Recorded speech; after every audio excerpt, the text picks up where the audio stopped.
Hello guys, krypton tutorial में आपका स्वागत है। और आज हम जिस रिएक्शन की बात कर रहे हैं वो है वॉल्फ-किस्टनर रिडक्शन। वॉल्फ-किस्टनर रिडक्शन मतलब क्या? बेसिकली ऑक्सीजन का जाना और हाइड्रोजन का जुड़ना, वही होता है। तो वॉल्फ-किस्टनर रिडक्शन जो होता है वो कार्बोनिल कंपाउंड शो करते हैं। और आपको पहले भी बताया जा चुका है कि कार्बोनिल कंपाउंड्स कौन होते हैं। तो कार्बन कंपाउंड एक तो होता है आपका एल्डिहाइड और एक क्या होता है आपका कीटोन। ठीक है, तो एल्डिहाइड और कीटोन का क्या है, ये रिडक्शन होगा यहाँ पर। और रिडक्शन किस तरीके से होता है कि ये जो एल्डिहाइड और कीटोन है किसमें कन्वर्ट हो जाएंगे, आपके हाइड्रोकार्बन के अंदर।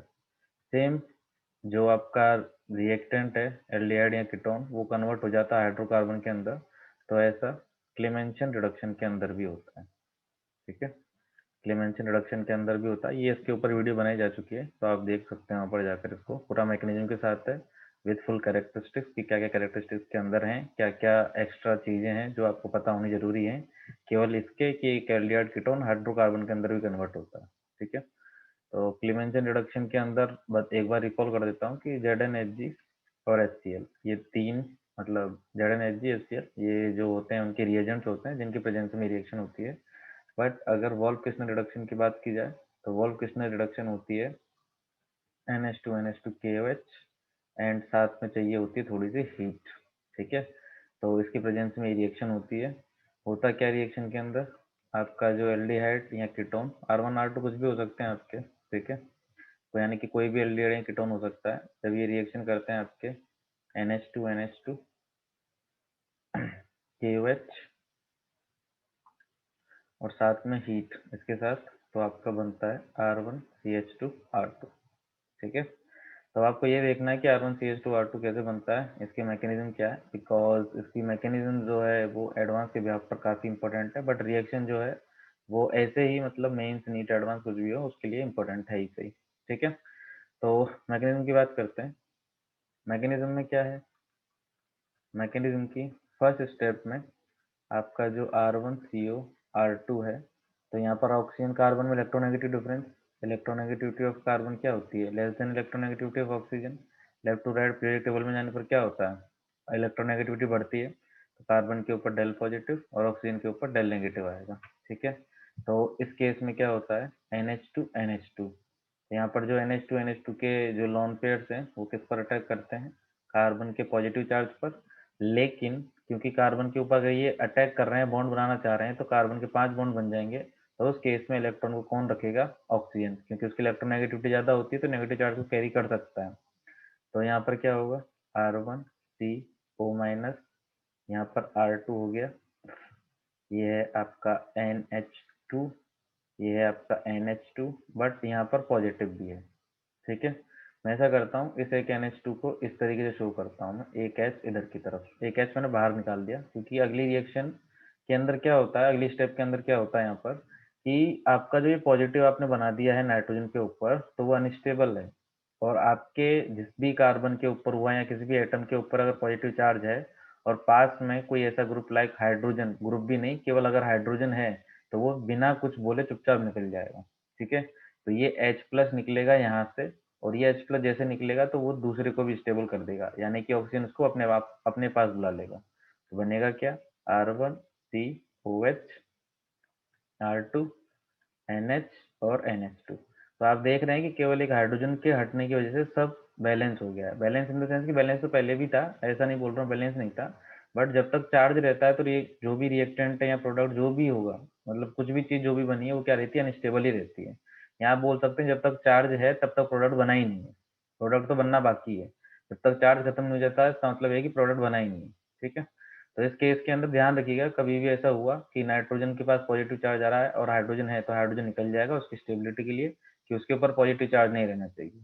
ठीक है, तो यहाँ पर R1COH NH NH2 ये बन जाएगा। और अगली जो स्टेप है उसके अंदर हमारे पास हीट ली थी हमने, तो हमारा ये अल्फा है, ये बीटा है, तो यहाँ पर आप बोल सकते हैं कि बीटा हाइड्रोजन एलिमिनेशन हो जाएगा। ठीक है, एलिमिनेशन, और बीटा हाइड्रोजन एलिमिनेशन होकर क्या देगा आपको, H2O बाहर। तो यहाँ पर क्या हो गया, हीट की वजह से H2O बाहर हो गया। तो इसके बाद क्या बन जाएगा आपका R1C R2 double bond N और ये NH2। ठीक है, इसके बाद क्या होगा, ओ एच माइनस आएगा, अपना बेसिक कैरेक्टर शो करेगा, इसको एच प्लस चाहिए तो यहाँ से एक एच प्लस निकाल लेगा, ये एक एच प्लस निकालेगा और क्या बनाएगा यहाँ पर एच टू ओ। तो एच प्लस निकाल लेगा तो वहाँ क्या छूट जाएगा आपका, negative N N H minus.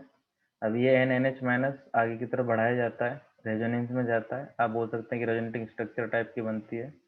तो ये क्या बनता है, R one C R two, ये एन, ये डबल बॉन्ड, ये एन एच और ये नेगेटिव। और जो वाटर वहां पर बाहर निकला था आपका, उस वाटर से क्या ले लेता है, एच प्लस। तो ये क्या कैरी कर लेता है, एच प्लस, और क्या बना यहाँ पर आपका R one C H R two, और यहाँ पर आपका N double bond N H. ठीक है, नेक्स्ट स्टेप के अंदर क्या होगा, वापस से ओ एच माइनस आएगा, वापस से क्या करेगा, एच प्लस को बाहर लेकर जाएगा, तो यहाँ पर क्या हो गया, एच टू ओ। क्लियर।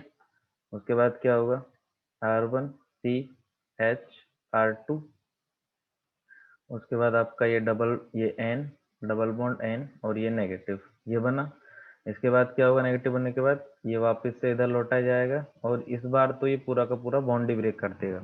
ठीक है, तो बॉन्ड ब्रेक करने के बाद क्या होगा आपका, R one C H negative R two, और एन टू गैस क्या हो गई, यहाँ से बाहर निकल गई, और अगले केस में वाटर से एच प्लस मिल जाएगा इसको, और वो क्या बना लेगा आपका R one C H two R two. ठीक है, तो ऐसे करके क्या हो जाएगा आपका, आप जो आपका कार्बोनिल कंपाउंड है, तो कार्बोनिल कंपाउंड से आप क्या कर सकते हैं, हाइड्रोकार्बन फॉर्म कर सकते हैं।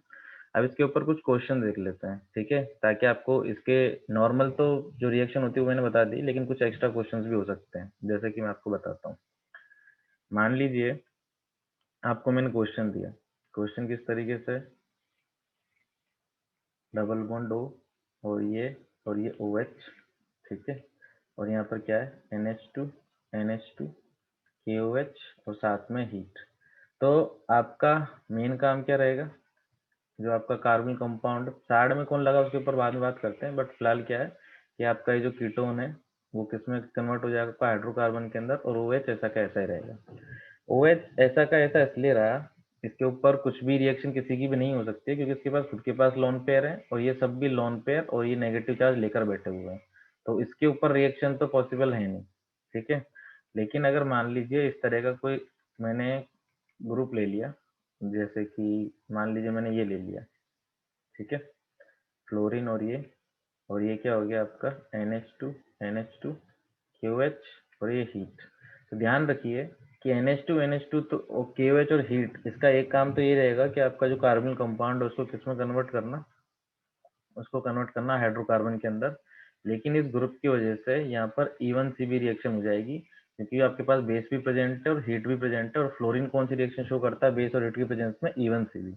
ठीक है, तो यहाँ पर कार्बन आयन बनता है, तो कार्बन आयन कहाँ से बनता है, कहने का मतलब ये है कि इसके पास दो हाइड्रोजन निकालने के लिए सबसे पहले जो बेस होता है वो हाइड्रोजन निकालता है, तो हाइड्रोजन जब निकाल लेता है तो नेगेटिव बनता है, तो नेगेटिव स्टेबल होना चाहिए, तो स्टेबल कहाँ होगा, जब लेस क्राउडिंग होगी, तो यहाँ लेस क्राउडिंग होती है वहां पर क्या होता है, ये बनता है, और ये हाइड्रोजन जो होता है वो OH माइनस लेकर चला जाता है, और बाद में ये नेगेटिव अपने इलेक्ट्रॉन इधर लौटाता है और फ्लोरीन को एज ए लिविंग ग्रुप बाहर निकालता है।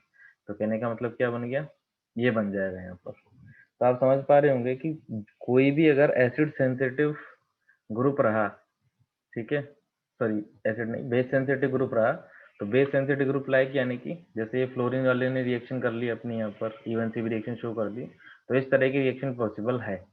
ठीक है, तो जो भी बेस के साथ रिएक्शन कर जाएगा, यानी कि ऐसे even C B E two ऐसे जो भी रिएक्शन शो हो सकती है, अगर वो हो गई तो उस केस के अंदर क्या होगा आपका, आपको केवल एक रिएक्शन वॉल्फ क्वेश्चन याद नहीं रखेंगे, फिर एलिमिनेशन और दूसरी कोई रिएक्शन भी हो रही होगी।